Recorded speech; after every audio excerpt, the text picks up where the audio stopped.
हमें प्रार्थना करना सिखाएं, जैसे यूहन्ना ने अपने शिष्यों को सिखाया। तुम इस तरह प्रार्थना करो, हे हमारे पिता आप जो स्वर्ग में हैं, आपका नाम पवित्र माना जाए, आपका राज्य आए, आपकी इच्छा जैसे स्वर्ग में वैसे ही पृथ्वी पर भी पूरी हो। हमारी प्रतिदिन की रोटी आज हमें दें, हमारे अपराधों को क्षमा करें जैसे हमने अपने अपराधियों को क्षमा किया है, और हमें परीक्षा में न पड़ने दें परंतु बुराई से बचाएं।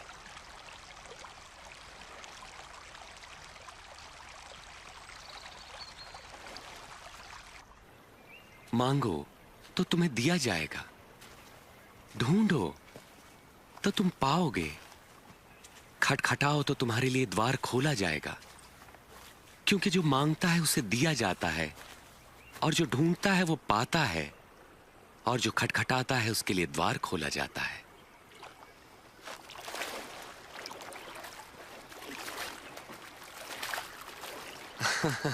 तुम में से ऐसा कौन पिता होगा जो अपने पुत्र को रोटी मांगने पर पत्थर देगा या पानी मांगने पर उसे जहर देगा?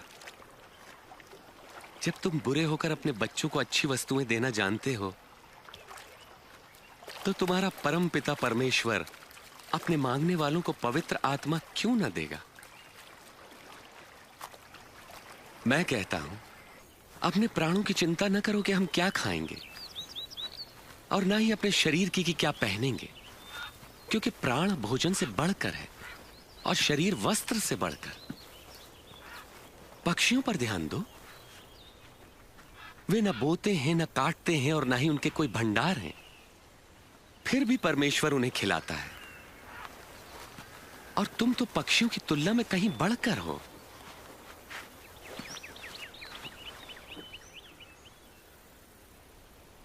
तुम में से कौन चिंता करके अपनी आयु बढ़ा सकता है? जब तुम ये छोटा सा काम नहीं कर सकते तो बाकी चिंता क्यों करते हो? इन फूलों को देखो, ये कैसे बढ़ते हैं। वे किसी तरह का परिश्रम नहीं करते।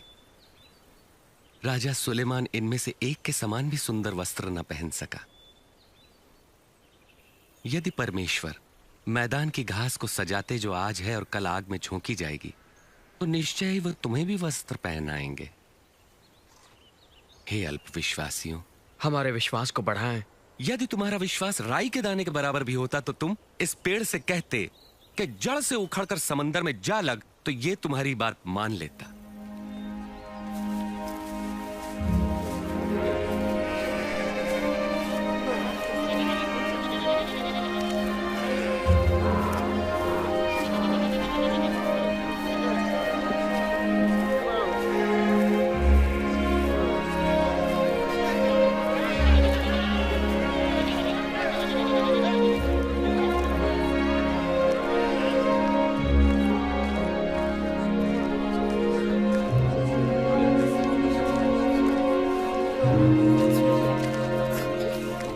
पाप में पढ़ने की परीक्षाएं अवश्य आती हैं, परंतु अफसोस जिसके द्वारा वे आती हैं। जो किसी के लिए पाप का कारण बनता है, उसके लिए यही ठीक है कि उसके गले में भारी पत्थर लटकाकर समुद्र में डाल दिया जाए। परमेश्वर का राज्य किसके समान है? वो ऐसा है, एक मनुष्य राई का दाना लेकर अपने खेत में बोता है, और वो पौधा बढ़कर पेड़ बन जाता है, और पक्षी उसकी डालियों पर घोंसला बनाते हैं। मुझे नहीं पता ये क्या कह रहा है। तुम चुंगी लेने वालों और अन्य पापियों के साथ क्यों खाते पीते हो? स्वस्थ लोगों को वैद्य की आवश्यकता नहीं होती, परंतु रोगियों को है। जो बहिष्कृत है, मैं उनको पश्चाताप का संदेश देने आया हूं, सम्मानितों को नहीं।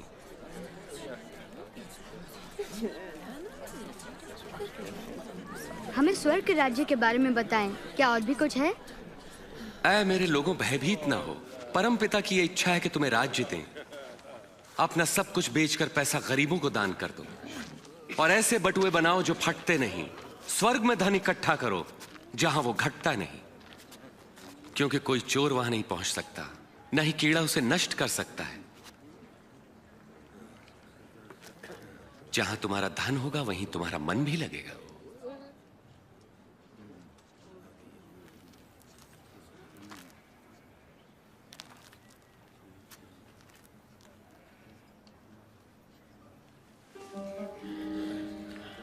हे नारी, तुम अपनी बीमारी से मुक्त हुई।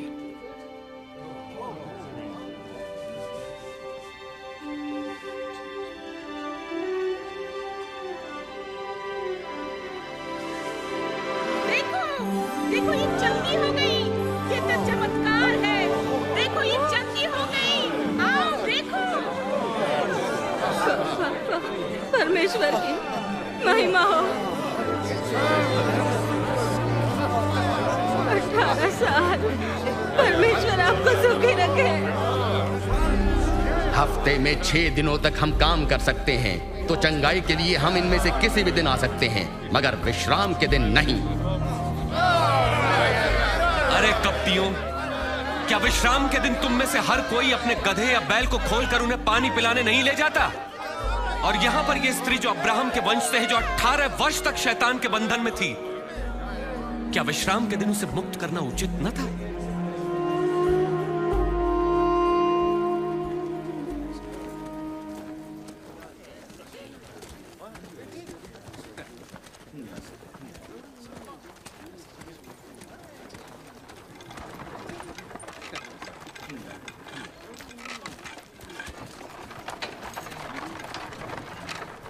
हे उत्तम गुरुजी, अनंत जीवन पाने के लिए मुझे क्या करना चाहिए?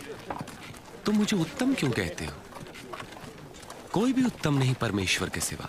तुम आज्ञाएं तो जानते हो। व्यभिचार न करना, हत्या न करना, किसी पर झूठे आरोप न लगाना, अपने माता पिता का आदर करना। परंतु ये सभी आज्ञाएं तो मैं बचपन से ही मानता आया हूँ। तुम्हारे लिए भी एक काम करना आवश्यक है। अपना सब कुछ बेचकर धन गरीबों को बांट दो, तुम्हें स्वर्ग में धन मिलेगा। फिर मेरे पीछे हो लो। मगर हम तो व्यापारी हैं, बहुत धनवान। धनवान का परमेश्वर के राज्य में प्रवेश कितना कठिन है। धनवान के लिए परमेश्वर के राज्य में प्रवेश मुश्किल है, जबकि ऊंट का सुई के नाके से निकलना सहज है। तो फिर कौन मुक्ति पा सकता है? जो मनुष्य के लिए असंभव है, वो परमेश्वर के लिए संभव है। वास्तव में कहाँ होगा ये परमेश्वर का राज्य? परमेश्वर का राज्य प्रकट रूप से नहीं आता। कोई ये नहीं कह सकता कि देखो ये यहां है या वहां है, क्योंकि परमेश्वर का राज्य तुम में है। वो समय आएगा जब तुम परमेश्वर के पुत्र के आगमन का दिन देखना चाहोगे, पर देख ना पाओगे। जैसे बिजली आकाश की एक ओर से दूसरी ओर तक प्रज्वलित होती है, वैसे ही परमेश्वर का पुत्र भी प्रकट होगा। परंतु पहले उसे बहुत दुख उठाना होगा, और इस युग के लोग उसका तिरस्कार करेंगे।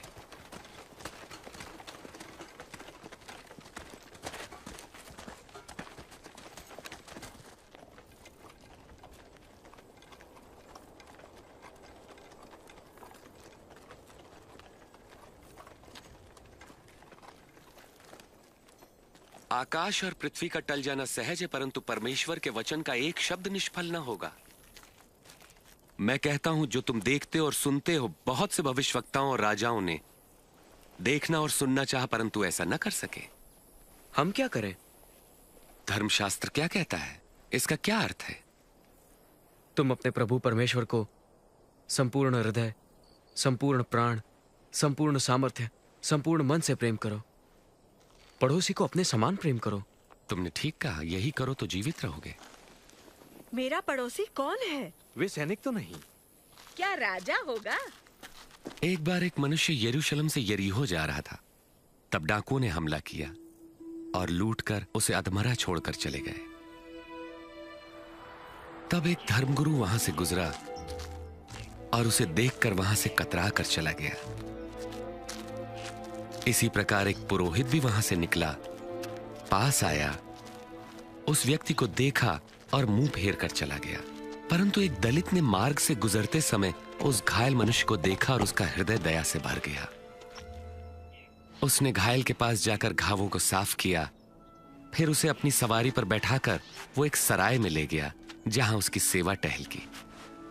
दूसरे दिन मालिक को कुछ रुपए देकर उसकी देखभाल करने को कहा और कहा, जो कुछ खर्च आएगा मैं लौटने पर तुम्हें दे दूंगा।